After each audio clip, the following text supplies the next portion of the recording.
Marc, chapitre 16.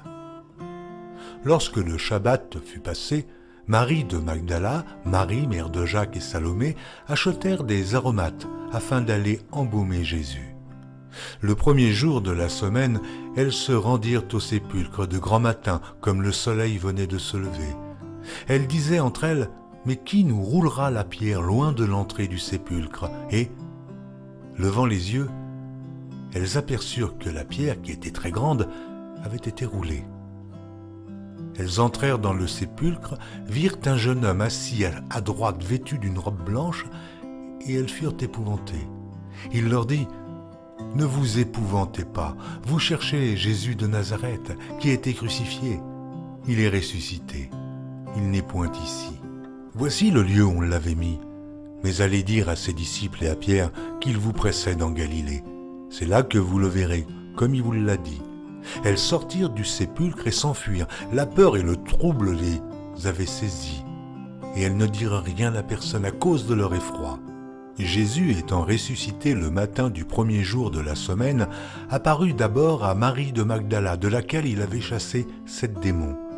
Elle alla emporter la nouvelle à ceux qui avaient été avec lui et qui s'affligeaient et pleuraient. Quand ils entendirent qu'il vivait et qu'elle l'avait vu, ils ne le crurent point. Après cela, il apparut sous une autre forme à 2 d'entre eux qui étaient en chemin pour aller à la campagne. Ils revinrent l'annoncer aux autres, qui ne les crurent pas non plus. Enfin, il apparut aux 11, pendant qu'ils étaient à table, et il leur reprocha leur incrédulité et la dureté de leur cœur, parce qu'ils n'avaient pas cru ceux qui l'avaient vu ressusciter. Puis il leur dit, « Allez par tout le monde et prêchez la bonne nouvelle à toute la création. Celui qui croira et qui sera baptisé sera sauvé, mais celui qui ne croira pas sera condamné.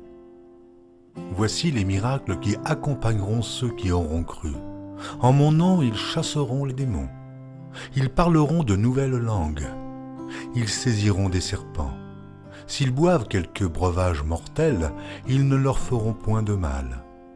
Ils imposeront les mains aux malades et les malades seront guéris. » Le Seigneur, après leur avoir parlé, fut enlevé au ciel et il s'assit à la droite de Dieu.